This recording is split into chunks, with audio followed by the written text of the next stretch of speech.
I would like to present the speakers. Jerry Schnorr will be talking first, and as you can see, he has accomplished very much in his career, and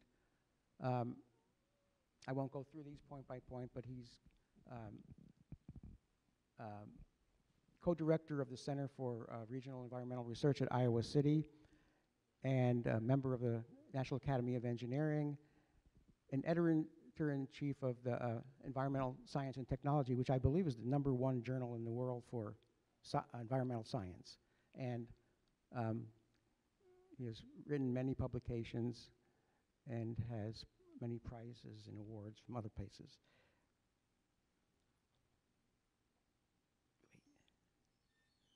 And Steve Gorham will be the second speaker. He's with the director of Climate Science Coalition of America. And he has been working for 30 years in environmental policy and engineering and energy issues. And he has his MBA from the University of Chicago and his MS in electrical engineering from Illinois. And he's the author of 2 books, Climatism. I won't go through all the titles. But anyway, Steve, I think the book, you have some book copies outside, and you will be available for book signing after? Yeah. Okay, so I won't take any more time. So Jerry, will you like to present?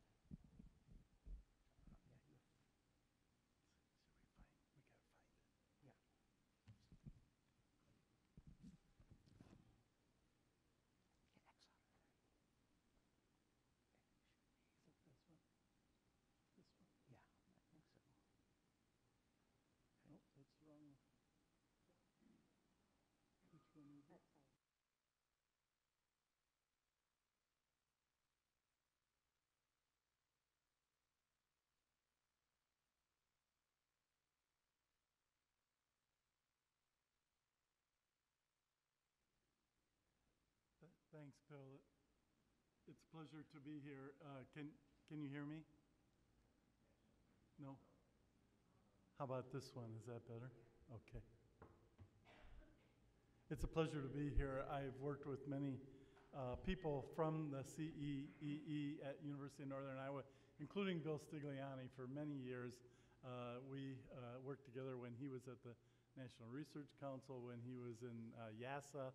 That's the International Institute for Applied Systems Analysis in Luxembourg, Austria, and now, ever since then, in my role at the Center for Global and Regional Environmental Research at Iowa, and his role here in CEEE. So it's a great pleasure to be here and to talk about one of my favorite things, climate, and to try to tell you what I know about, what I've learned about the science of climate change. I'm not a climatologist. I apologize for that, but I am an engineer. I'm a chemical engineer and environmental engineer. I work closely with climatologists to run models of the effects on streams and soils and agriculture as a result of land use and climate change. So I'll try to tell you a little bit about what I've learned and why I've come to believe that climate change is a very serious problem. It is caused by humans, and it's something that we should take seriously and begin to act upon. I went to Iowa State University in chemical engineering, and when I graduated, if you were to tell me that we could change the entire planet Earth, this big blue marble that we're talking about today, I would have been a little skeptical, I think. Maybe the atmosphere, you know, if you look here, it's a really thin veneer. The mass isn't actually so great. Maybe the atmosphere, the top 100 kilometers or so, because we're 7.2 billion people with a gross world product that's increasing, doubling every few decades. Yeah, maybe we could change the atmosphere. Never would I have thought that we could possibly change the oceans. It's such a great thermal mass, but I'm going to show you data which indicates that indeed we are able to do that. The thing about climate change is that it's not any one series of data or measurements. Rather, it's a story. It's a story that becomes quite compelling when you consider the multiple lines of evidence. And just in this talk today alone, I will be using things from surface temperature, down borehole records, ocean temperature, pH, CO2, and so on and so on. And it's all of this massive amount of information that's coming from so many domains, which is going to, it's not a perfect story. There's uncertainties, to be sure, and I'll try to point out where some of those uncertainties are.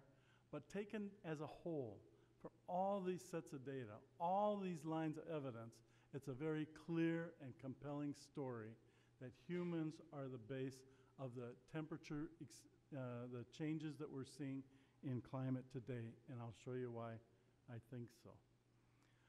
Of course, the basis is that we've been arguing. I've been taking students since 1992 to the big international meetings like the Real Earth Summit in 1992. And I've seen about 190 countries arguing for over 20 years, tooth and nail, about how to turn this curve upside down.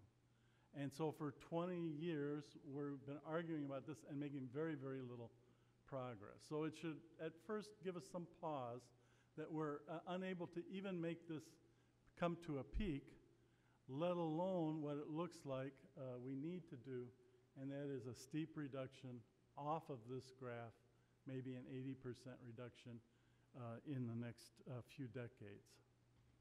When you emit that many greenhouse gases, when you burn fossil fuel that's been stored in the Earth's crust for 340 million years since the Carboniferous period, that's when the coal was first laid down, and you mine that, and you burn it, and you put it back into the atmosphere in maybe 200 or 300 years, that's just the blink of an eye in geologic time, of course you're going to change the atmosphere. It's a no-brainer. When you take something that's been stored for 300 million years and re-release it into the atmosphere in 300 years, of course you're going to change the atmosphere. And indeed we are. And if you went to the doctor and this were your blood gases, I submit that you'd be a little bit concerned. And this is our carbon dioxide in the atmosphere, and we should be a little bit concerned. We know for sure that that carbon dioxide is coming from humans. There's no debate about that. For one thing, it began at about the Industrial Revolution when we really began to burn coal in earnest with the invention of the steam engine in the late 1700s, early 1800s. It started to increase. So A, the timing is right.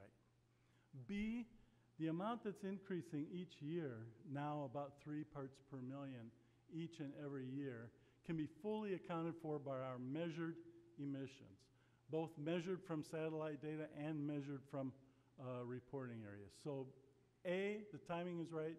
B, the amount is right. We can fully account for the accumulation of carbon dioxide in the atmosphere based on how much we're emitting. It's about half of what we're emitting. C, the dynamics are right. We can look at the isotopic ratios. We know it's coming from the fossil fuels, some of which are as old as 300 million years old. And we can see it mixing from the northern hemisphere, where most of the industrialized countries are, to the southern hemisphere. The dynamics are right. Therefore, the carbon budget is out of sync. There's a lot of carbon moving around, to be sure. But roughly maybe 9 is due to humans, both deforestation and direct emissions. About 3 of that 9, we think, on net, are accumulating in the terrestrial environment. A grading forest, that's pretty uncertain. We really don't have a good handle on that globally. We have a better handle on this number. About 2 seem to be, of that 9, seem to be accumulating in the oceans and changing the ocean chemistry. More about that in a moment. And so the remainder is about 4 that's accumulating in the atmosphere. When I first came to the University of Iowa some years ago, and I had a slide similar to this, it was at about 725 billion metric tons of carbon dioxide in the atmosphere. Now it's about 800. So clearly we're accumulating more and more carbon dioxide in the atmosphere. Now, you might say, well, gosh, it's 400 parts per million. That's a trace gas, right? It is. It's a trace gas in the atmosphere. But why it makes a difference, the so what, the Philistine question is, it's a radiatively important trace gas. Even at trace levels, it makes a difference in the Earth's energy budget. I'll show you.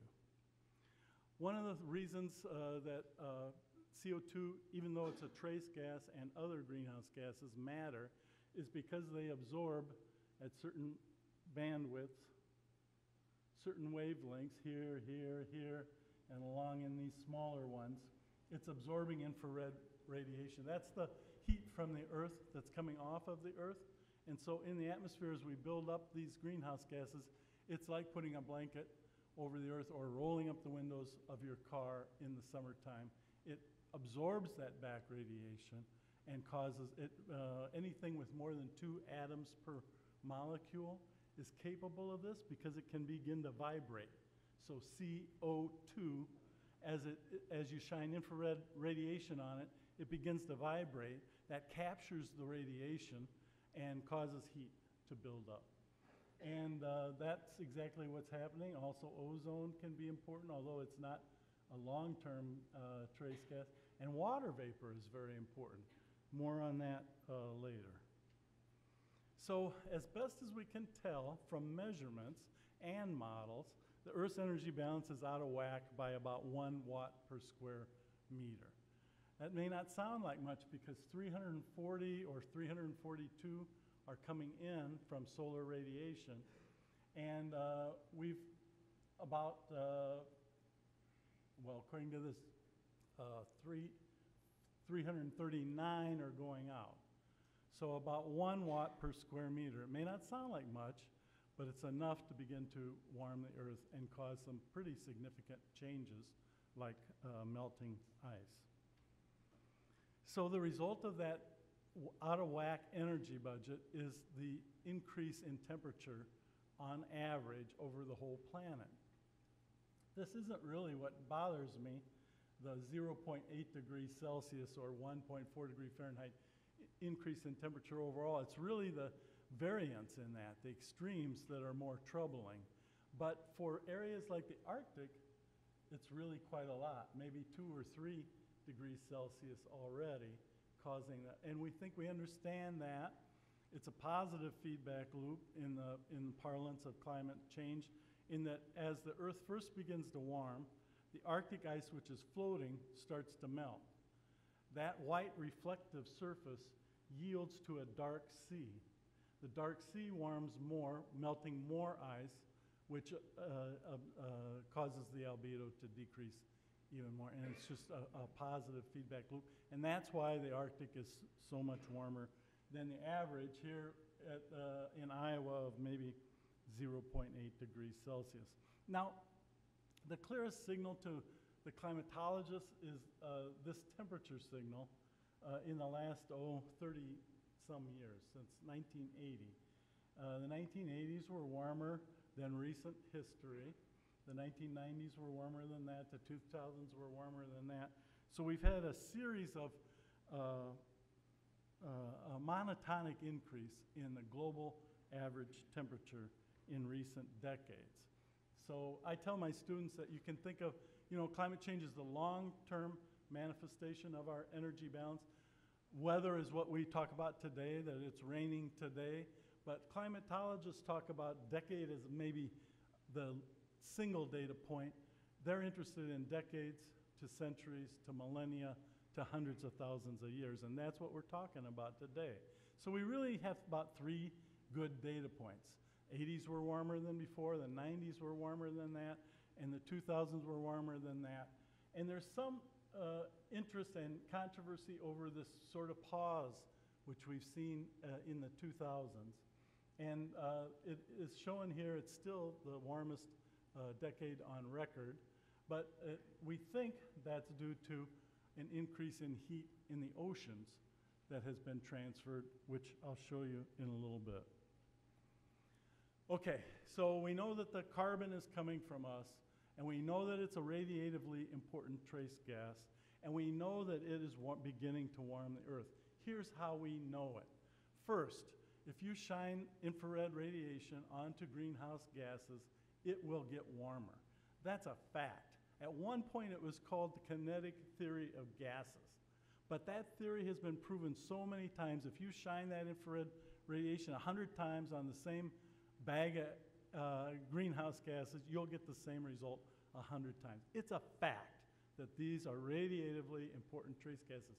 We have satellite measurements of the outgoing long-wave radiation from the top of the atmosphere. We can see that we're missing the spectrum in exactly the wavelengths that I showed you earlier, where it's being absorbed by the greenhouse gases. We're missing those wavelengths. And what's more, we can see since 1970 a decrease in the total energy going out. That's consistent with the fact that you've laid a blanket over the Earth and you're beginning to keep that heat in. Furthermore, we have surface measurements also of the spectra and the amount of radiation coming back down from the absorbed long-wave radiation in the atmosphere. All of these make up the story, this multiple lines of evidence, the compelling story that's consistent with first the atmosphere warms, and it's a top-down warming from there. The result is the changes in this energy results in increasing temperatures. It's not one study. The way science works is you have a hypothesis. And that hypothesis, at the same time, you have alternate hypotheses of what could be causing the same phenomena. And you begin to do experiments, and you reject the alternate hypotheses. And finally, the remaining hypothesis is a proven theory. It's a theory that everybody accepts, like the law of gravitation, that the apple will fall from the tree each and every time that it's released by its stem, it'll fall down. And that's what's happened here. We had the original measurements in 2001, followed up by all of these peer-reviewed, published measurements. They don't agree 100%. There's uncertainty in the values, but taken as a whole, the multiple lines of evidence, very, very compelling. When you try to calculate, well, how much radiation could be trapped by these greenhouse gases, this is the latest assessment in the IPCC. It was released in September of 2013 by hundreds of scientists around the world working on it. It's pretty hard to get my colleagues to agree on anything, I must tell you. And to get hundreds of scientists to sign off on these reports is actually very, very difficult. But this is the consensus. And you also can see there's big uncertainty in how much methane is doing, how much black carbon is doing in the atmosphere. The error bars can be large. So yes, there's uncertainty in the estimates, but that uncertainty, again, leads to a conclusion that summed up, some things are causing negative effects on our energy balance, some things are causing positive effects on our energy balance. In net, we've got maybe 1 watt per square meter increase so far. And we're just at the beginning of this thing. We're very early in the story. Remember, only 3 data points so far. It just will continue if we don't begin to curb our emissions. Oftentimes to audiences, I don't even show anything about the models. So far, I've only shown you data, and the data is compelling enough. But I should also mention that another line of evidence is the models. We take everything, first you make a back of the envelope calculation. When things get too complicated for that, you make a spreadsheet. When the spreadsheet will no longer do, you take everything you know about momentum, heat, and mass transfer, and you put it into a computer model. That's the only thing we can do, is to take the best estimates of what we know and make a calculation, and we do it with computer models. When we run the models, here's the rough observations. When you run the models with just volcanoes, sunspot activity, changes in the sunspot, changes in the Earth's elliptical orientation, you get this. When you add the greenhouse gases, the human effects, you can match, with model results, you can match the data pretty well. Without the greenhouse gases, you can't reproduce what's happened in the past. Solar cycles won't explain it, despite what you might have heard. The solar cycles, we get about 0.1 to 0.2% change in the sun's energy. We call it a solar constant, but it's not. It changes. You can see with the 11-year cycle, it's changing here. And it hasn't changed much since the 80s, 90s, 2000s, which I've shown you where the temperatures are going up decade by decade by decade. If you want to go more into the solar cycles, we can do that. But solar correlations with global temperatures simply don't work. With high confidence, then, temperatures are increasing due to human activities. We know this because the warming can be explained by the radiative effect of these gases that we're adding. We know it because we've measured both the outgoing long-wave radiation by satellites. It's consistent with a warming due to the buildup of greenhouse gases. That's satellite data.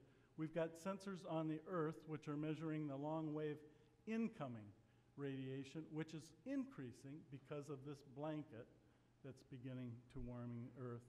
And the oceans are warming. It can't be explained by any transient phenomena or even ocean circulation. It's very clearly a top-down warming that can only be consistent with a story that first we've added the greenhouse gases, they've begun to warm the atmosphere, and then those in turn have begun to warm the oceans. We can see the signal in the North Atlantic 700 meters down, a diffusive signal of warming from the sea surface all the way down, a very consistent global climate change story. I think it's lost on people that we have a pretty good measurement of how much we're warming. Since 2005, 3,000 Argo sondes or buoys were launched. You can go online right now and see where they're all floating, these 3,000 sondes. And they're giving us a really good picture of all the energy coming in and all the energy going out. If more is coming in than is going out, you can be sure that you're warming. And it's a top-down warming. And so they dive, they're solar powered, they dive down 2,000 meters, and the entire ocean is warming as a result of this climate change. It's a lot of warmth, actually. You know, we said that 0.8 degrees Fahrenheit in the atmosphere maybe doesn't sound like very much, but when you sum it up for the whole oceans, it's about 20 times the primary energy consumption of the entire planet. 20 times. It's quite a legacy that we're leaving for future generations. Here's the sea surface temperatures from NOAA. Just in my lifetime, the last 50 years, sea surface temperatures have increased, when you smear this over the whole planet, about 1 degree Fahrenheit, roughly. Remember, 1.4 degrees Fahrenheit in the atmosphere, 1 degree Fahrenheit in sea surface temperature, top-down phenomena, first caused by the addition of greenhouse gases. What's more, remember I said you would have never convinced me that we could change the oceans in my lifetime? It's not just the radiative effect of these greenhouse gases, it's the sheer chemical effect. We're massively out of balance on the oxidation reduction reactions in the atmosphere. Because when you take something that's been stored for 300 million years and you use oxygen from the atmosphere to combust it right now, you're going to have an excess of oxidating products. Those oxidation products include carbon dioxide. That carbon dioxide is a weak acid. The weak acid is exchanging with the ocean and beginning to acidify the ocean. In my lifetime, the pH of the ocean has changed from about 8.2 to 8.08. Now that may not sound like much, but it's about a 30% increase in acidity just in the last 50 years. That's an amazing change, both in the chemistry and the thermal mass, and quite a legacy we're leaving for future generations. This shows also the increase in CO2, the decrease in pH, consistent with Henry's law, and the gas exchange at the surface where PCO2 is increasing as a result of the carbon dioxide in the atmosphere. You know, there's other effects that we haven't talked about, but I'll go through quickly. Those include very heavy precipitation events. We have satellite data that shows very clearly an increase in high clouds. We have infrared instruments on the Aqua satellite. These infrared instruments can see the increase in humidity. You may have noticed it. Our nights are warmer due to more moisture in the air. It makes sense because as you begin to warm the Earth, there's more, it's a warmer atmosphere. It can hold more water. There's more evaporation from the oceans. More evaporation means more moisture in the air. We see it very clearly with the satellite data. More moisture in the air means more high clouds. More high clouds means more intense precipitation events. Again, a very consistent and compelling story overall. In the Midwest, about a 45%. You experienced it here in Waterloo on Monday night. You know, if you look back in the record at Waterloo, Cedar Falls, it's about a 100-year record. You're very hard-pressed to find a day when you had 4 inches of rain in a single day. I've done it. If you look now, it's really not uncommon to have a 4-inch rainfall here. That's the kind of change in scene. This is the clearest thing in your instrumental record, is the increase in very heavy precipitation events, and it's completely consistent with the climate change story. In Iowa, we've seen an increase in very heavy precipitation. Our days our annual average temperature is warmer, but it's not due to high temperatures. Rather, it's due to warmer nights and because of the humidity. You can see our dew points in the instrumental record just going up and up and up. More and more moisture, again, consistent with the story I'm telling you. We've had about 8 or 9 days of more frost-free. Our winters are a bit milder. More data here. We don't have time to go into it all, but why this is near Oakville, Iowa in 2008 with our floods. As you recall, at University of Iowa, we had 20 buildings flooded. I think 8 condemned by FEMA. We're still trying to come back from it. You had it here in Waterloo as well. This is a 6th Street railroad bridge. You may remember in the terrific flooding on the Cedar River as a result of that event. Other effects include the melting of ice. In general, land-based ice globally is melting, including Greenland. This is about half of Lake Erie each year, and it's been increasing. So half of the volume of Lake Erie is being added to the ocean each year as a result of the melting in Greenland. That causes the sea level to rise more precipitously than it has. By the way, sea level rise, we have very good satellite data since 1979. It's accelerated recently because of the melting that I just showed you. Until 1979, it was entirely explained by the expansion, the thermal expansion of ocean water, which gets less dense as you warm it. Now, an important component, almost 50% of it, is due to the land-based ice melting, which I showed. So the end of the story is that we have to respond. I think it's time to respond. You ask yourself the question, when is it more expensive not to act than to act? I think we're at that point now. So yes, we've already experienced climate change, and we need to adapt to what we're going to experience in the future. We're just at the beginning of this thing. But we've got to begin to somehow mitigate our greenhouse gases as well.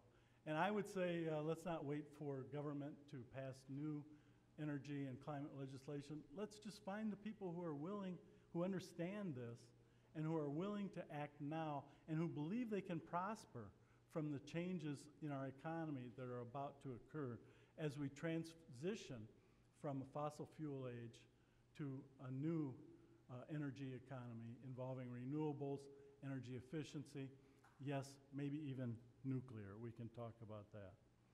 IC in Iowa stresses hyper energy efficiency. This is how we're going to create jobs, wealth, and prosperity in the future. Joseph Schumpeter, the famous economist, talked about creative destruction. We need to wipe out the old and replace it with something better. The fossil fuel age, it's been a good run. We've had more than 200 years where we've created wealth and prosperity based on fossil fuels, but it's got to come to an end. It's not that we're running out of fossil fuels. On the contrary, it's that we're running out of a place to put the exhaust from burning them. And that's why this is how we're going to do it in the future with big wind. We already have 6,000 or 7,000 new jobs in Iowa as a result of wind. Small solar, natural gas maybe as a bridging fuel, and yes, we need a higher price for fossil fuels in order that they become used less and to create economies of scale for energy efficiency and renewables. So, in summary, multiple lines of evidence show that climate change is already here It's caused by humans and by the greenhouse gases that we're emitting. The climate is changing and will continue to change. We're just at the beginning of this. How much risk and damages are we willing to accept? And I would ask, what increase, if you believe this is due to a natural phenomenon, which we do not fully understand, and that climate has always been changing and will always change in the future. If you believe that, I must ask you the question, CO2, in fact, is a radiatively important trace gas. How much are you willing to accept before we begin to act? Thank you very much.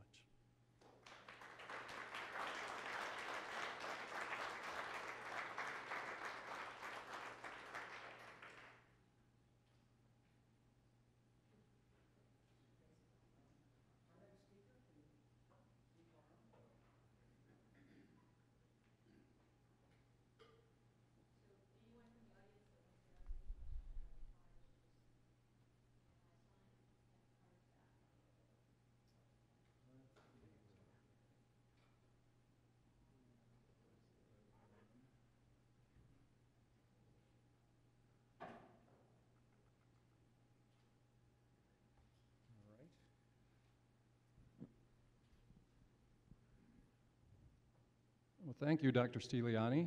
Good morning. Great to join you at UNI and CEEE. See if I can get this to work. We've had a great winter, haven't we? Winter of 2014. Good old-fashioned North American winter. There's a great picture of the frozen Great Lakes. Looks like that's going to end. And if you look here, hard to even see Lake Erie. Here's a great picture of frozen Niagara Falls, the Canadian side, the Horseshoe Falls. Last winter was statistically the coldest winter since 1911, 1912. Some have said, though, that snow and ice are disappearing. David Archer and Stefan Ramsdorf, in their book, The Climate Crisis, quote, "The Intergovernmental Panel on Climate Change. Snow cover in most continental areas will dramatically decrease unless warming is stopped. Large areas are expected to become snow-free." Funny thing, though, if you look at the actual data from the Rutgers University Global Snow Lab, the North American snow extent has been increasing for the last 40 years. And the Snow Lab reports that Northern Hemisphere snow has also been increasing for the last 40 years. The IPCC has said the increase in temperature in the 20th century is likely to be the largest of any century during the last 1,000 years. So let's put that in perspective a little bit. This is a picture of temperatures in Chicago, my location, for each day of the year from January 1st to December 31st over the last 140 years. This blue line is record cold temperatures. The red is the record high temperatures for each day, and the gray is the max and min temperature average. Now we get a swing of about 100 degrees Fahrenheit on average every year. I'm going to superimpose on that the extent of global temperature change in the last 130 years, and there it is. That change is captured within the thickness of that black line. Folks, that's what all the concern is about. Now, you've probably heard that the Arctic ice is melting, snows of Kilimanjaro are melting, glaciers in Glacier National Park are disappearing. The important thing to remember is that melting is evidence of warming, but not what is causing the warming. Another thing you've probably heard is climate change is real. Some of you have probably used that phrase. Well, that's a true statement. I agree with it, but it's about as profound as grass is green or water is wet. Of course climate change is real. It's not only real, it's continuous. It's been happening for all of human history. Two well-known periods of climate change are the medieval warm period and the Little Ice Age. The medieval warm period was a period from about 900 to 1300 AD, which was about 1 to 2 degrees warmer than the cool periods. The Vikings settled southwest Greenland, formed a colony at Helvasi. They farmed, they raised livestock, they hunted polar bear skins. This was all 600 years before the Jamestown colony. But then, and their settlement grew to about 5,000 by the year 1300. But then the climate cooled and that settlement died out. Now, the historical book of Icelanders, written during that period, says that there were 6-meter trees growing around Helvasi, 20 foot tall. But as you can see, here's the old stone church. All we have today is scrub grasses.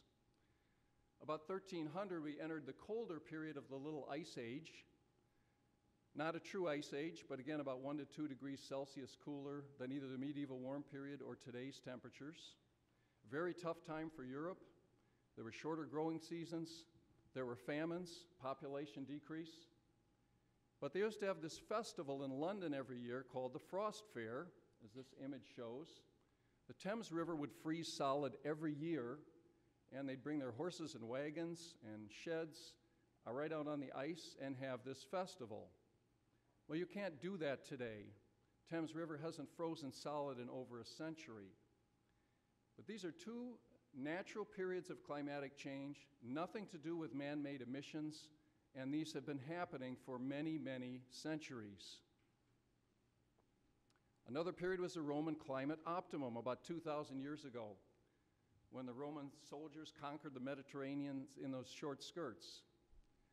About that time, they were growing olives commercially in central Germany, and grapes were grown in England and harvested to produce wine commercially. If we look at data from ice cores, and we start here 0 at present day, go back 2, 4, 6, 8, 10,000 years ago to the end of the last ice age, we see 1,500-year cycles. Temperature rises, it falls, it rises. Here's the medieval warm period, here's the Little Ice Age, and here's the modern warm period. Now, one of the things you've probably heard, and our own government has reported it, is that the decade from 2000 to 2010 is the warmest on record.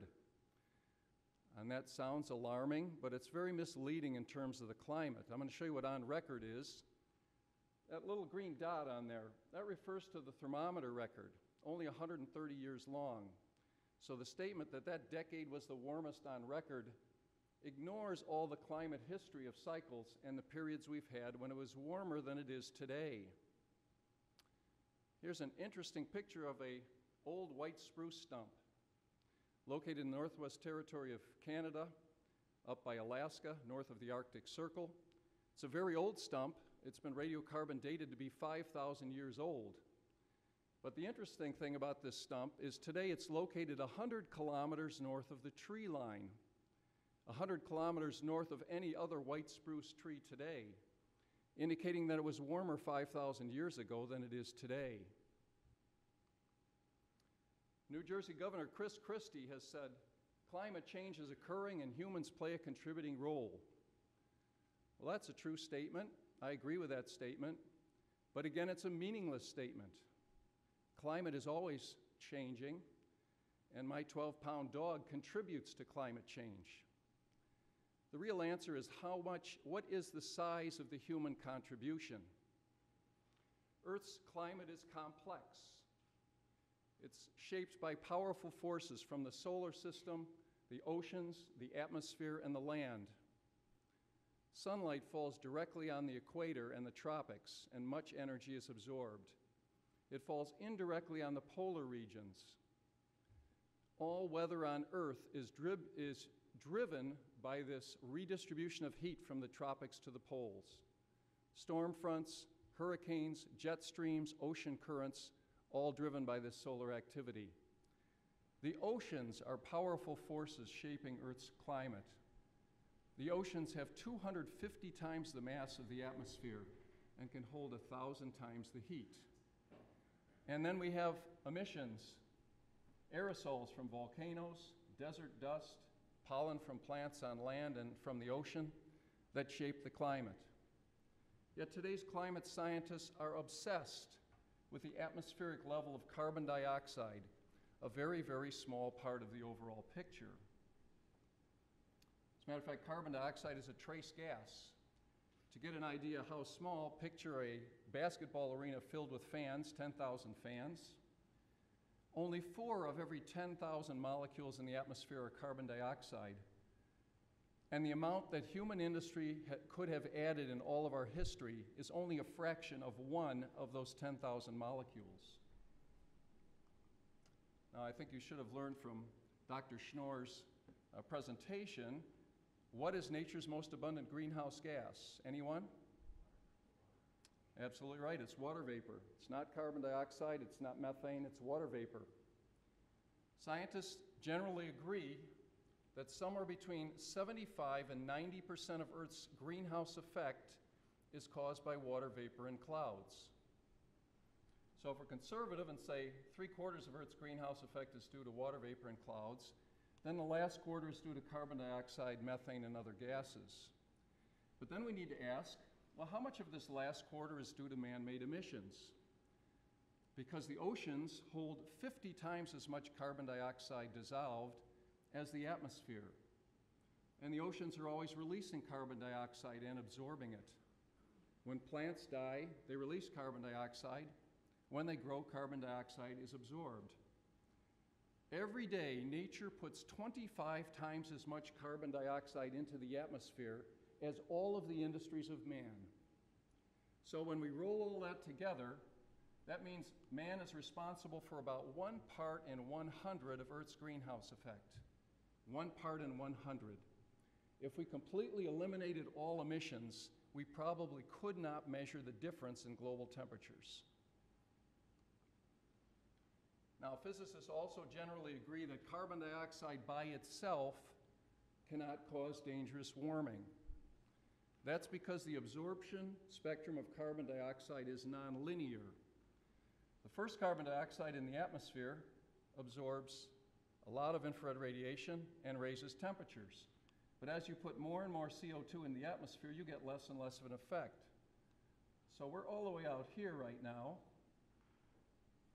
And if we double, either from human emissions or natural emissions, the amount of carbon dioxide in the atmosphere, we will only raise global temperatures about 1 degree Celsius. We'd have to double it all again to get another degree. So how do climate scientists get their alarming projections of 3 and 4 and 5 degrees Celsius rise? Well, the answer is a thing called positive feedback.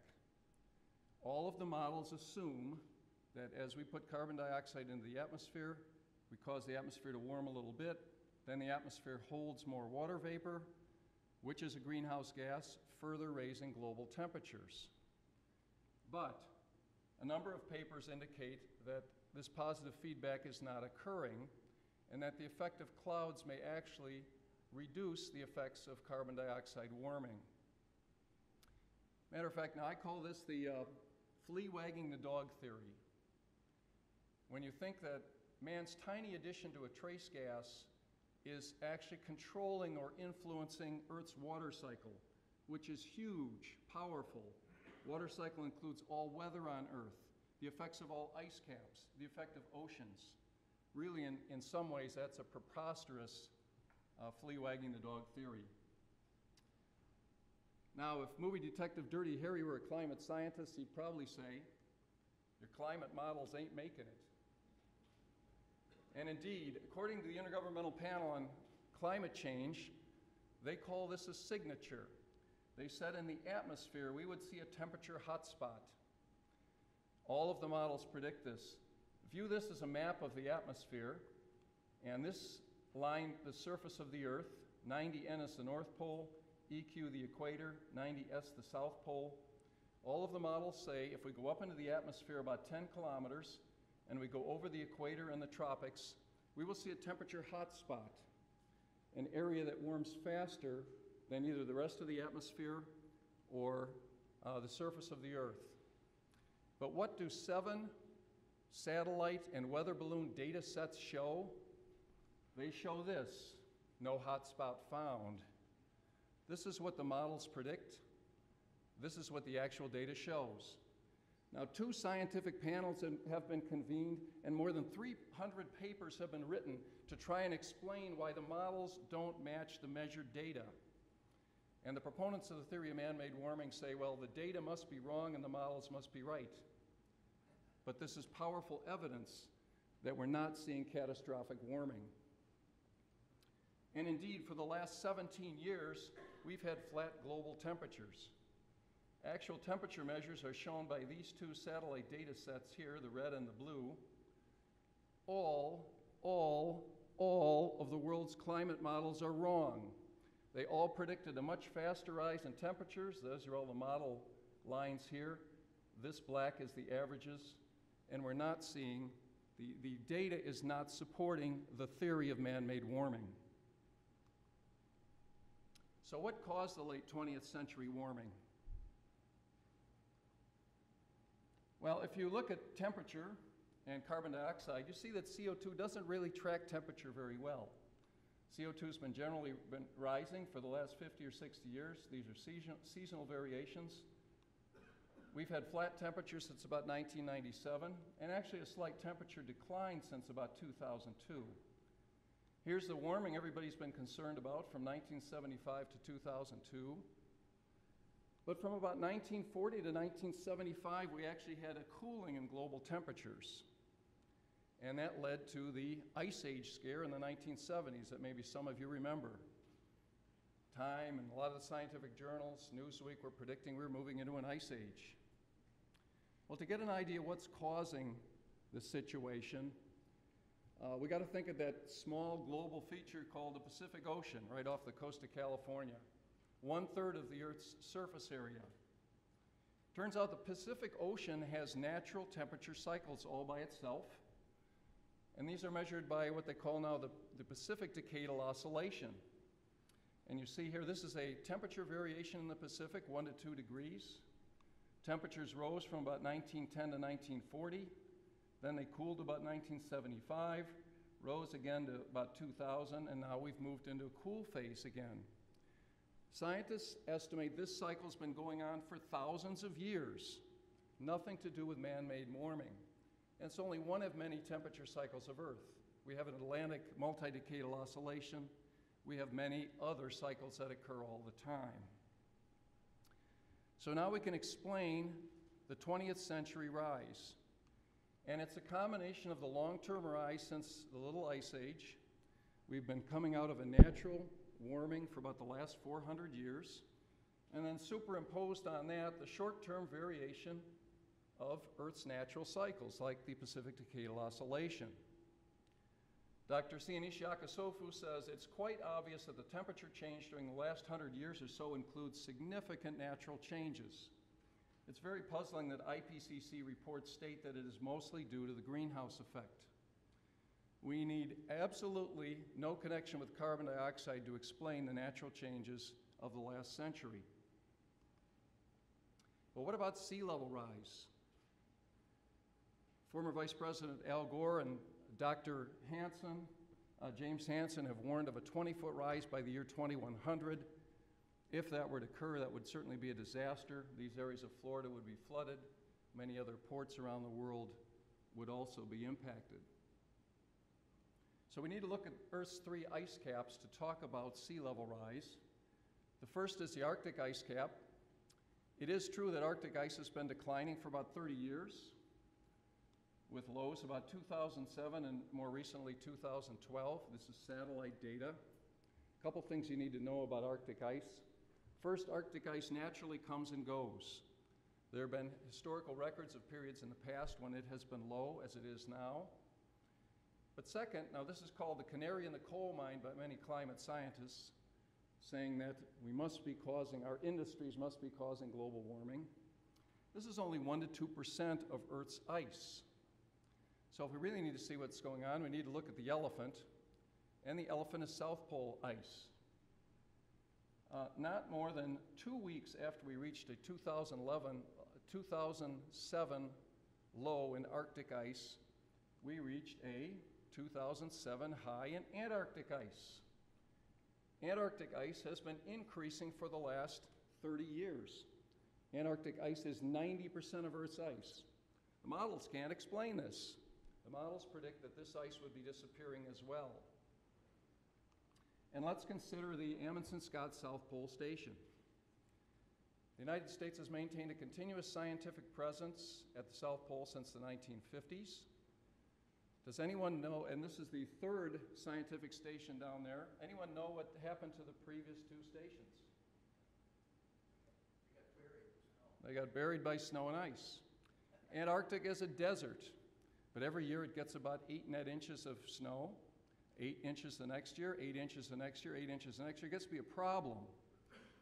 And you can see the second station right here with the snow all up around the sides. Well, on this station, what they did was they built it in 7 modules, and they put it on stilts. So this station can be jacked up every year over accumulating snow, and it prolongs the life of the station. Folks, this is 90% of Earth's ice, and it's getting thicker. And then Dr. Schnorr and I just love this picture of this Mulan. And you see this on PBS with the water pouring into the crevasse. Interesting thing about Greenland is it's located in an area where it freezes every winter and it has a huge melt every summer. This has been going on for centuries and centuries, and so you get pictures of this water pouring down. This is nothing new, been happening for a long time. I call your attention to the story of the P-38 Glacier girl, and you can look this up online. 1942, 8 planes took off from the United States to fly to England by way of Greenland and Iceland, take part in the war. They got caught in a storm outside Greenland. They were forced to turn around and crash land on the surface of the ice. The Coast Guard rescued the pilots and crew. 40-some years later, expeditions were mounted to go back and find the planes, but they couldn't find them. The 4th expedition went back with sophisticated subsurface radar and found the planes immediately. And this is a picture of the P-38 Glacier girl in an ice cave. And this plane was found under 268 feet of ice. They tunneled down, they took it apart, and it's flown in air shows. But the interesting thing from a climate point of view is from 1942 to 1992, 50 years, 268 feet of ice accumulated on top of these planes on the melting ice cap of Greenland. In fact, the ice cap is melting near the edges, it's getting thicker in the center, and it is not in any danger of melting away soon. So what does this mean for global sea level rise? Well, NASA will tell us that ocean levels have risen about 120 meters or 390 feet since the last ice age. No scientist can tell you when natural ocean rise stopped and man-made ocean rise started. But tide gauges show us that we've seen a rise of about 7 to 8 inches per century, about 1 millimeter a year over the last 150 years. So it's unlikely we're going to see a catastrophic rise in the near future. Aren't natural disasters evidence of man-made climate change? Well, folks, floods are nothing new. I want to take you back to the Great California Flood of 1861-1862, when rains for 8 weeks in December and January came in off the Pacific Ocean, dumping water on the state. It's a picture of K Street in Sacramento, where the water got to be 10 foot deep. The governor had to take a rowboat from his house to the Capitol building to be sworn in. Then he promptly canceled the government and moved it to San Francisco until the water went down. Down in Los Angeles, they received 60 inches of rain in just 3 months. Normally they get 10 inches. Can you imagine what they'd say today if that happened? They had lakes around Anaheim. They had parts of the Mojave Desert looked like an ocean. But the biggest impact was in the Central Valley of California. William Brewer toured that in January of 1862, and he said, thousands of farms are entirely underwater. In the Sacramento Valley, for some distances, the tops of the poles are underwater. He meant the 20-foot high telegraph poles. The entire valley was a lake extending from the mountains on one side to the Coast Range hills on the other.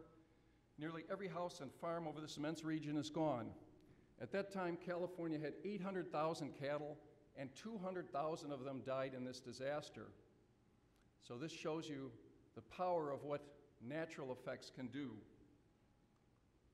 Here's a great picture of Hurricane Sandy off the east coast of the United States.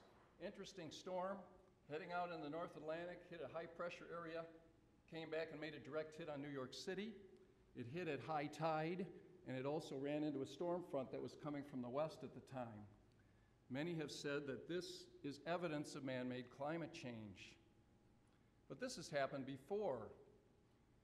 Recall the Norfolk and Long Island hurricane of 1821. Actually, I'm not old enough to recall it, but it came busting right up the East Coast. When it hit New Jersey, it was Category 3 or 4 hurricane, much stronger wind speed than Hurricane Sandy, and it struck New York City at low tide. The ocean levels were 5 foot lower than when Sandy hit, yet it still flooded 1/3 of Manhattan Island up to Canal Street. During the 20th century, we had 170 hurricanes make landfall in the United States. 59 of those were Category 3 or stronger, all of those stronger than Hurricane Sandy. So how does it then become evidence that one hurricane that makes a direct hit on New York City is evidence that a trace gas is changing our climate? And if you look across the globe, from satellite data at the number of tropical storms, the number of hurricanes, you see no change over the last 40 years. Scientists can also look down and measure the wind speed for every hour that a storm is in existence, and they put together a metric called the accumulated cyclone energy. We've had some high periods in the past, but Dr. Ryan Maui was able to report a couple years ago that we were at more than a 30-year low in terms of accumulated cyclone energy. As a matter of fact, we're in the middle of a hurricane drought right now in the United States. We've not had a Category 3 hurricane make landfall in the United States for more than 3,000 days, 8 years. That has never happened in the weather record. Typically, a Category 3 makes landfall every other year. Same thing for tornadoes. Back when the Pacific Decadal Oscillation was in a cool phase, up until about 1975, we had a lot of tornadoes, across the U.S. When we had the warm PDO phase from 75 to 2000, not many tornadoes, statistically. But folks, guess what? Bad news, the PDO has just gone cold, so we're likely to see a rise in tornadoes in the United States. I've had the joy of kayaking many of the great whitewater rivers of North America over the last 30 years. We all want clean air and water, don't we?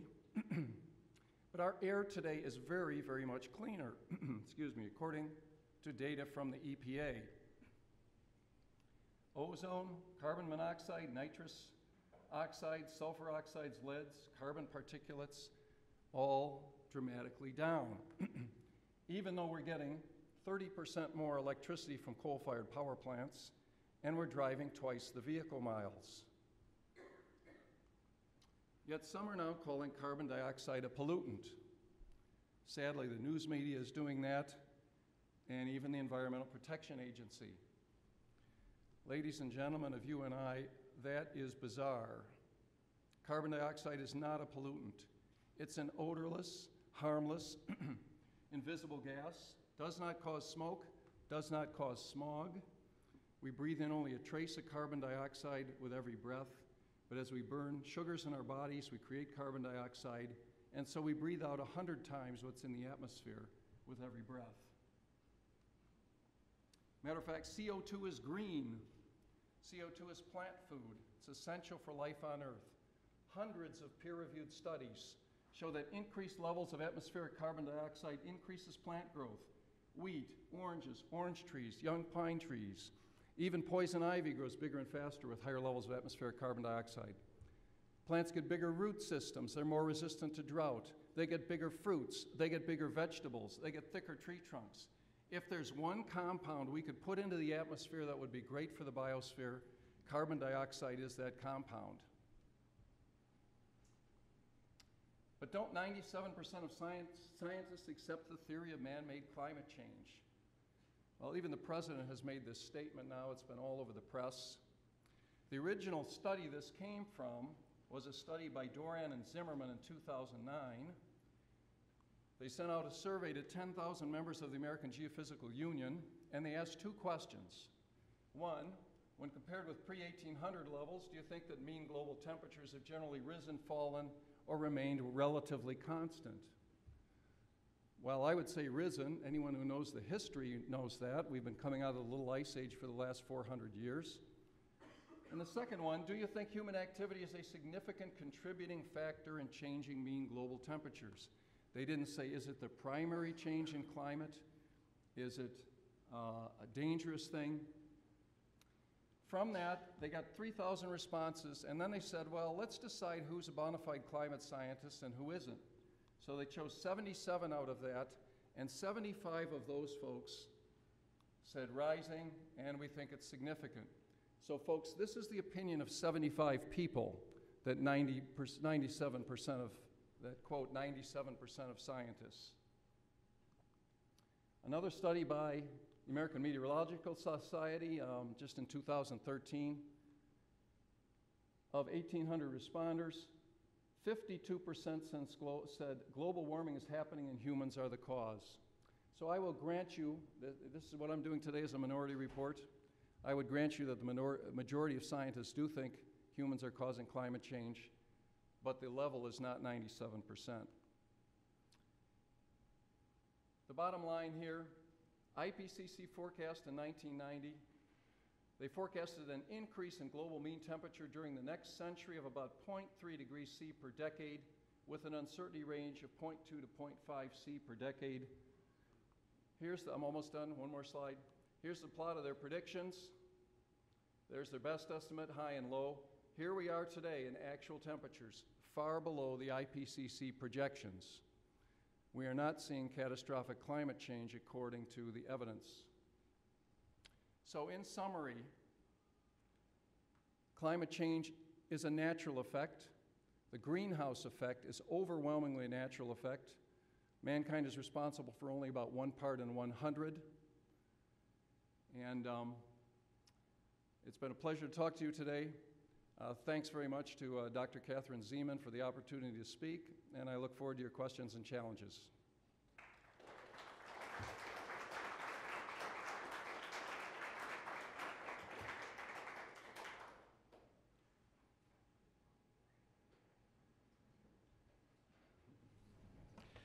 Okay, so now we're in the question and answer period, and again, the rules are each person will have about 2 to 3 minutes. If you go to 3 minutes, I'll probably cut you off just to make more time. No insult intended. But also, in case there's something that you really think is important to say, we're going to leave a few minutes for you at the end, so that you'll have an opportunity to do so. And I'm going to start. Actually, let me scroll the screen a little. So what did you say? How long do we respond to each question? 3 minutes. 3 minutes, okay.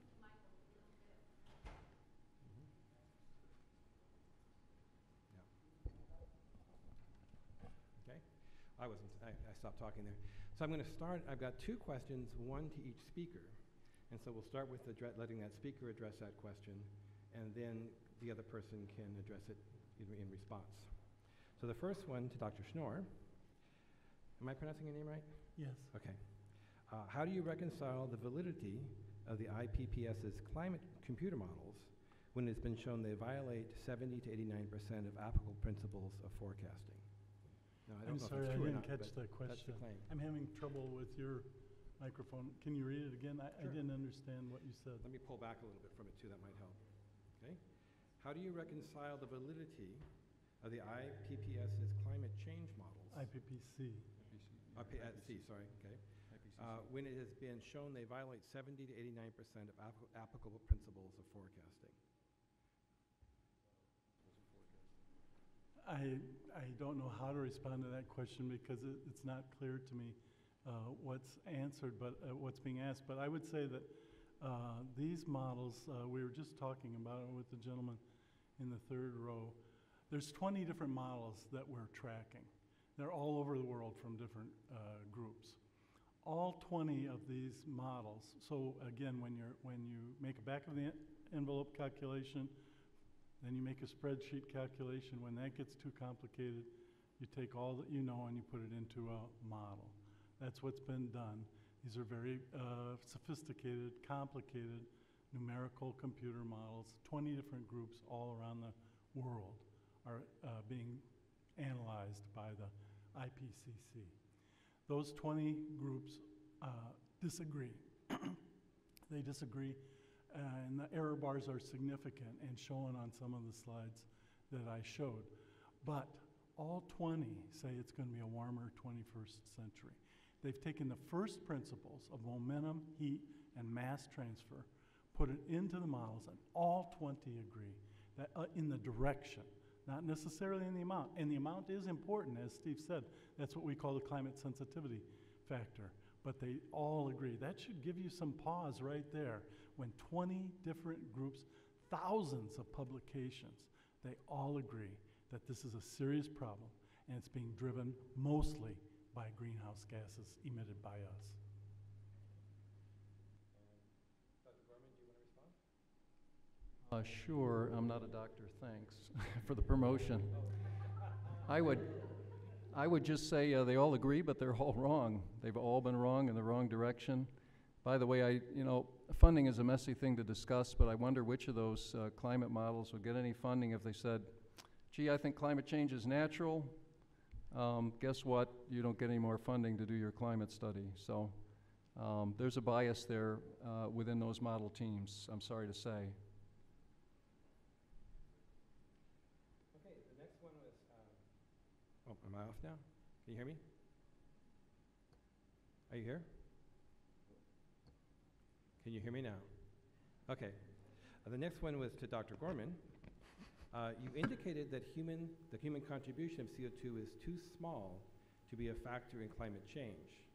But the data shown by Dr. Schnorr correlates CO2 from the human observable changes in temperature, acidity, etc. So how do you explain this? Well, again, correlation is not causation. We've had many, many periods in the past when it's been warmer. It is true, as I understand it, that humans can influence climate on a local scale. We can certainly build cities and airports, and we see an effect called an urban heat island effect, where temperatures actually rise just because there's more human activity, there's more cement, there's more cars. But on a global scale, it does not appear that that is the case. And again, melting is not evidence of what is causing the melting. It just, it could be natural situations just as much as man's addition to atmospheric carbon dioxide. Thank you, Dr. Schnorr. Again, the models contain the basic principles of momentum, heat, and mass transfer, the basic principles of physics, which have been proven throughout time. They are the best estimate that we have. That's all we can do, especially if you want to make an estimate of the future. You have to take all your knowledge, the best estimates that you have, and put them into a model and try to make a forecast. It's not a correlation, as the question implied. What I'm showing is a causation. It's a causation because greenhouse gases are radiatively important gases. They absorb, it's a fact. If you do the experiment 100 times, they will for 100 times absorb back radiation. And what's more, it's confirmed by the satellite measurements showing missing those spectrum that exactly are being absorbed in the up radiation to space and more radiation going down to Earth. Completely consistent with the calculation in the models of how much warming should occur. So that's what I'm talking about, the complete science story. I am a little frustrated by Mr. Gorham's slides because most of the references in the bottom, when I read his book, I can't look them up.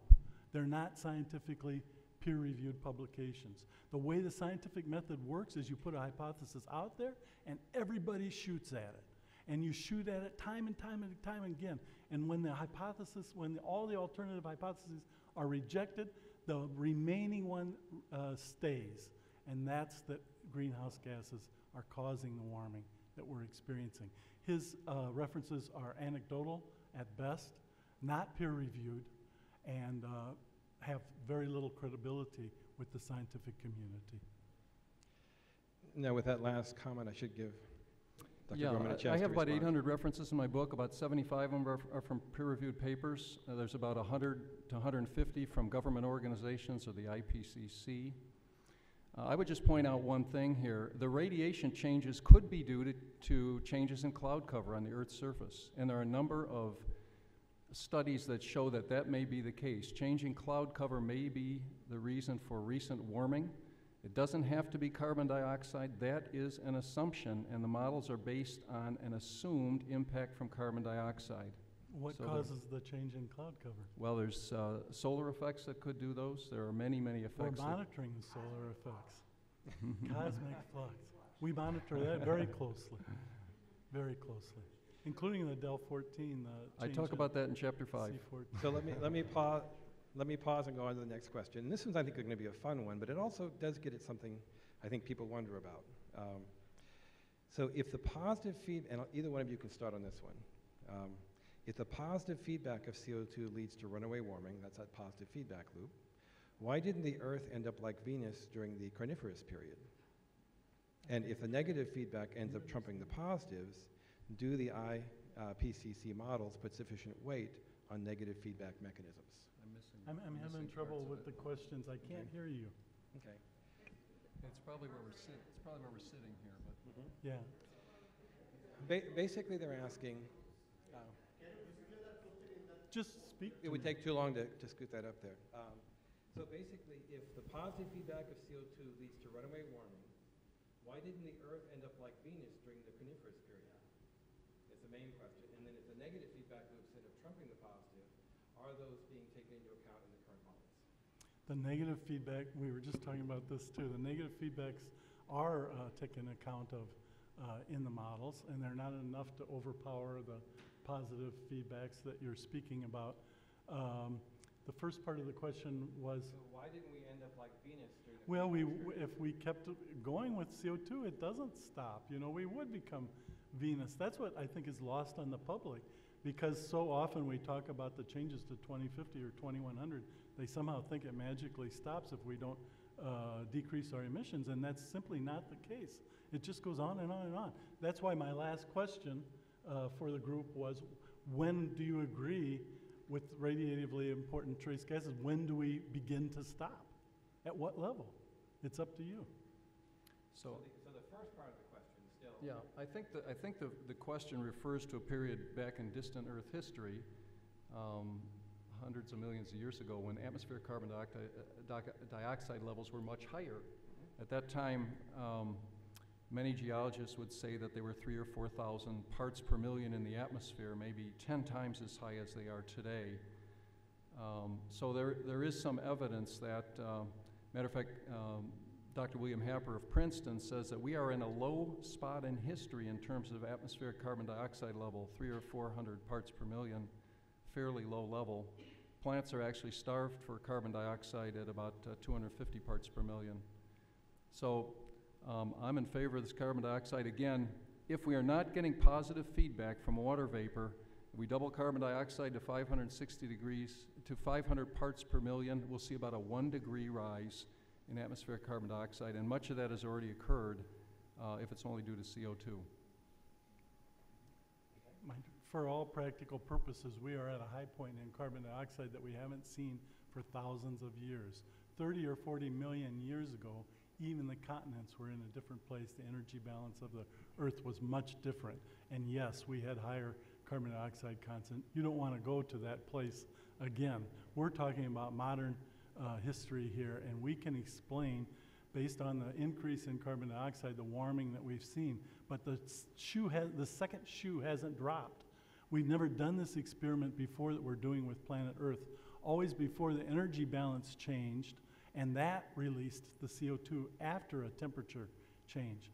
We've reversed the experiment. We've first released the radiatively important trace gas to unprecedented levels, and now we're waiting for the second shoe to drop, the warming that's going to follow it. Thank you. So just a practical question, right, from a lot of people. What does climate change models tell us about our capacity to change the trajectory of climate change? I.e., can we really make a big difference, a significant difference, by switching to other forms of energy? Do you do that first or do I? Whatever you like. Who's first on that one? Who should go? Well, I think this is more addressed Okay. to you because you don't think it's necessary. I think it'll be difficult, but I think it still can be done. Basically, we need to level off our emissions, global emissions, the curve I showed you, by 2020, and have maybe a 50% reduction by 2050, and further reductions after that, maybe 80 or 90% reduction. I was born in 1950. We need to turn back the clock to the amount of emissions we had in 1950. And that leads me to say that we have to have a complete transition from the fossil fuel age. So yes, it can be done. We can, I think, protect the Earth with actions, prudent actions today, and I think we can prosper from it, as I said, but it will, I admit, it will be difficult. Well, I would like to answer, though. As you say, I don't think this is a problem, but sometimes I do put up a chart. The current administration has a goal of reducing 83%, or emissions by 83% by 2050 from 2005 levels. If you go back to that emissions level, you actually have to go back to 1870 if you include population growth, expected population growth to the United States by 2050. Back to 1870, that's the emission level of Nigeria today. There are only three of every 100 people in Nigeria have a car, and about 40 to 50% of Nigerians don't have access to electricity. There is neither President Obama nor any other world leader knows how to get to that kind of a level of emissions drop. So the good news, though, is carbon dioxide helps plants grow, and et cetera. Okay, so both of you have said that, well, actually not quite. One of the questions was, what accounts for the difference between Steve's claim that U.S. CO2 gas is down and Jerry's claim that CO2 gas is up? You never claimed it was done. Well, I didn't claim it was No. down. No. I just claimed it's not causing dangerous climate change. So. Okay. They might also be thinking about the weather claims there, too. There is absolutely, with the exception of what Dr. Schnorr mentioned, that we have seen a little more rainfall in some spots. But if you look at data from the National Climatic Data Center, you go back 100 years and you do the percent of the United States that's either dry or the percent of the United States that's wet. Sometimes I put those curves up, not enough time in 30 minutes. There is no evidence that we're seeing either more dry or more wet periods, more tornadoes, more hurricanes. There is no evidence to support any of those either in the United States or globally. Tornadoes and hurricanes are more iffy. I agree with Steve on that. The data is not clear yet. And there's even reasons that warming should decrease hurricanes in the tropical regions, and which are shown in the model as well. But clearly, again, the most significant thing in the record, nationwide, I showed you the data from the National Oceanic and Atmospheric Administration, is that we're having much more severe precipitation events right here in Waterloo. And it's a big concern, as you know. We're getting 100-year flood this year. 2 years later, we're getting a 200-year flood. How many of these can we have? It's caused by, and the models mostly get this right, and satellite data shows that we have more moisture in the air. It's very clear since 1979 that there's more moisture in the air and there's more high clouds. And those high clouds are what causes the severe and intense precipitation events, all consistent with the climate change story that I tried to lay out. Now, some of the other questions were too technical, I think, for certainly me and our audience. But here's a general question that some people basically asked. They wanted to hear each of you say what you wanted to respond to most from the other person's talk. So what is it that you would like to respond to most in terms of what the other speaker said? And who would like to go first? I think the temperature chart, it's hard because we can't go to the exact slide, but the temperature chart, basically global temperatures have been rather constant for the last 8,000 years. And Steve showed one where, which was never published, where the medieval warming period was greater than the current warming. That's simply not true. The little ice age does show up in fossil records, tree core, tree rings, and ice cores. And the little ice age we think was caused by the so-called Maunder minimum. less sunspots, less energy coming from the sun, very unusually so during that period. And yes, the Thames froze and the canals froze and Hans Brinker and the Silver Skates, and we think we understand why. The medieval warming period is a bit more complicated. It was not as warm as it currently is today, right now. He's wrong about that, and the graph he showed is wrong and not peer-reviewed. But the medieval warm period was very warm. That's when the Vikings came over and discovered North America. We think it was a European warming primarily and not a global warming. Other areas were cooler, so that was not a global phenomena. Exactly what caused it is the subject of many, many studies, and it's not entirely clear what caused the medieval warm period 1,000 years ago. I'd like to respond to that. Oh, I know you, I figured you would. So you can all go to a site called co2science.org. On that site, there are several hundred peer-reviewed papers. There are more than 100 papers on the medieval warm period. These are peer-reviewed papers, and they're from all over the world, not just North America. They're from South Africa. They're from the ocean near New Guinea.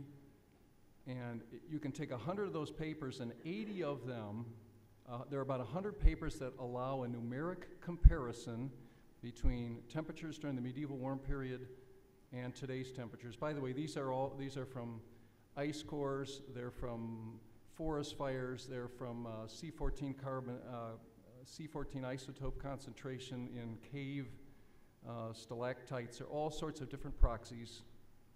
80% of those show that the medieval warm period was warmer than today's temperatures. And so, again, go to CO2 Science and you will see that evidence. Do you want one last comment?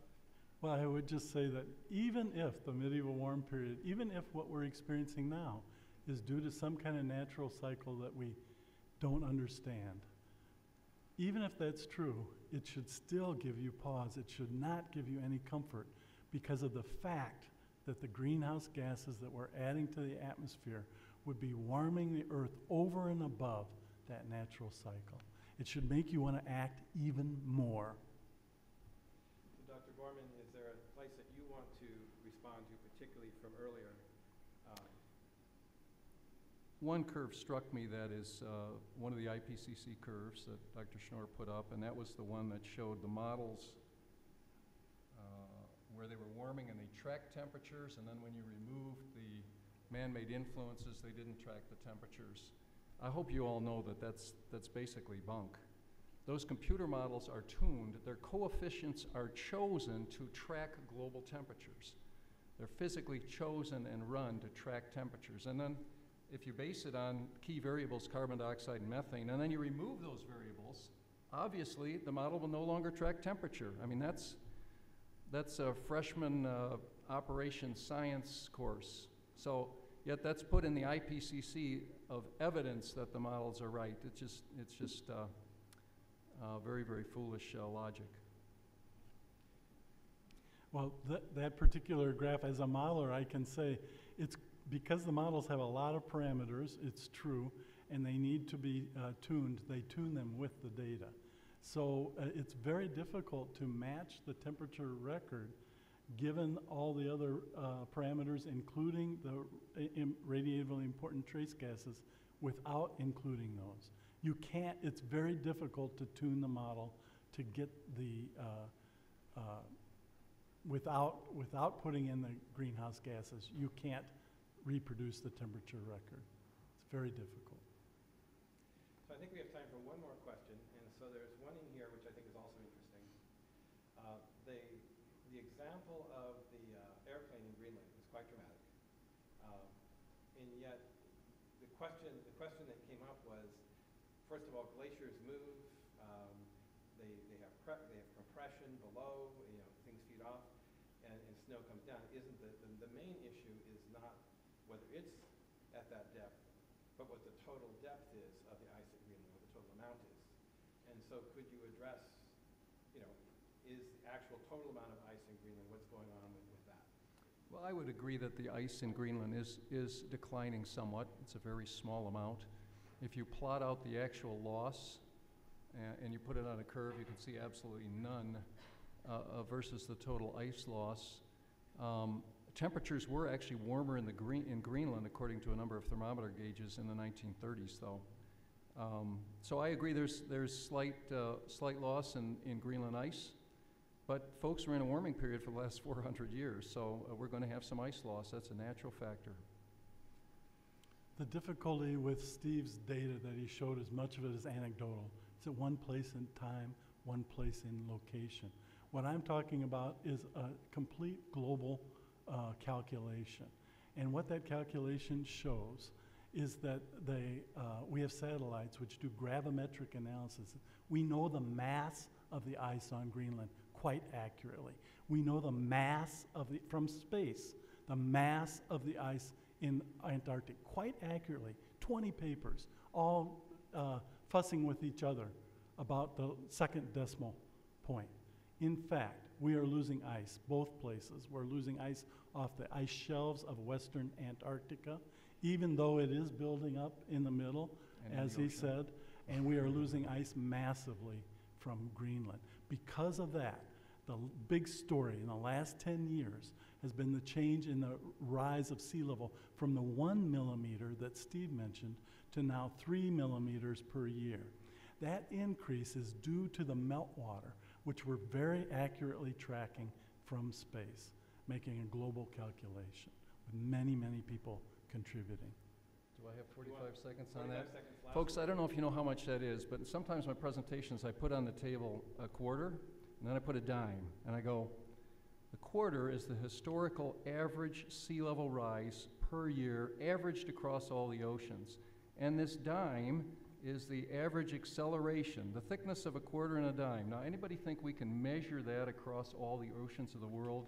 I could go into all the errors in that analysis, but the human adjustments are a couple orders of magnitude bigger than the actual measured data to come up with that analysis, and there's a whole lot of holes in that sort of thing. Nobody would be doing that if it wasn't the theory of man-made warming. The only thing that's important is if you're on the edge of the ocean, what is the ocean and the tide gauge doing at your location? Well, thank you very much. This was very enlightening.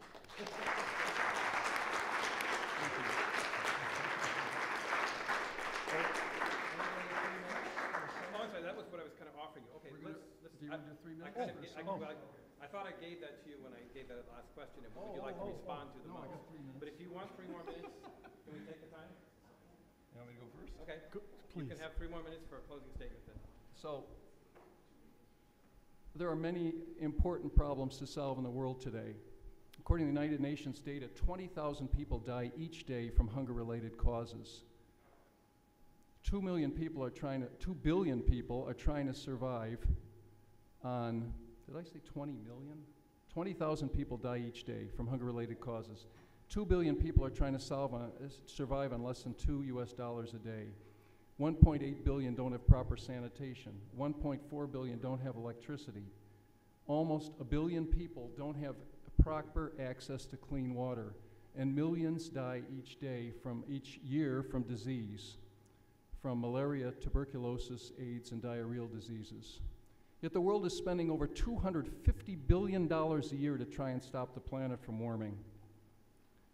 I submit to you that is misguided, that we should be taking that money and solving the real environmental, pollution, and poverty problems of the world and stop this futile effort to solve a problem with global warming. Because the greenhouse effect is overwhelmingly natural, and because climate change is overwhelmingly natural, there is no regulation that the EPA can pass that will have a measurable effect on hurricanes and storms. There's no law that Congress can pass that will affect the droughts and the floods. Thousands of regulations in hundreds of nations, all summed together, are not going to have a measurable effect on Earth's temperatures. So let's get on and solve the real problems of the world. It's a false dichotomy to represent that the transition from the fossil fuel age to something new and better is an either-or choice. We don't have to address world poverty. We don't have to ignore climate change in order to address world poverty. We can do both at the same time. In fact, we can do it and prosper.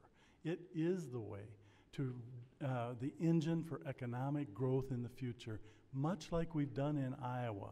Windmills creating jobs for 6,000 or 7,000 people. Energy efficiency creating jobs for people who weatherize homes. Changes in infrastructure, which we should be improving anyway as a result of adapting to climate change. We can do all these things and prosper the economy if we have the resolve. And I'm convinced that we can and we will. What's more, not only will we improve climate change, but we will also improve our health.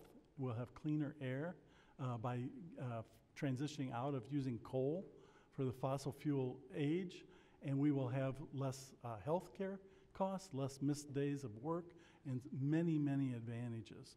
100 years from now, we'll look back on this time as, oh my God, they were Neanderthals. What were they doing? Mining all the fossil fuels that had accumulated for millions of years and trying to burn them up in the blink of an eye and gassing themselves in the meantime. We're going to a better place. It's going to allow us to create a better economy. It'll be the engine for economic growth and jobs for the young people I see in the audience. This is something we must do.